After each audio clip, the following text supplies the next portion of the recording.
Naranasan mo na bang mapunta sa isang family gathering na parang awkward? Yung tipong lahat ng tita at tito ay may tanong para sa'yo. Kumusta ang grades mo? Kailan ka magkaka-boyfriend? Biglang bumababa ang social meter mo, diba?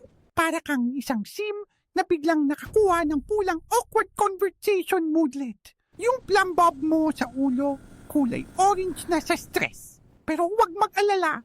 Mayroon tayong 4 na cheat codes para dyan. Ito ang iyong survival guide. Una, yung conversation quest. Bago ang event, maghanda ng 3 safe topics. Pwedeng tungkol sa bagong K-drama, paborito mong laro, o isang nakakatawang school project. Parang may listahan ka ng quests na madaling tapusin. Pangalawa, ang find your ally. Hanapin mo ang iyong paboritong pinsan. Kapag magkasama kayo, para kayong may confident moodlet.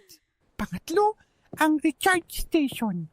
Huwag matakot mag-take ng 5 minutong break. Pumunta sa banyo o mag-alok na tumulong sa kusina, ito ang chance mo para mag-recharge ng iyong social battery. At pang-4, ang polite escape. Maghanda ng excuse para umalis sa isang usapan. Simple at effective. Nakaiwas ka na.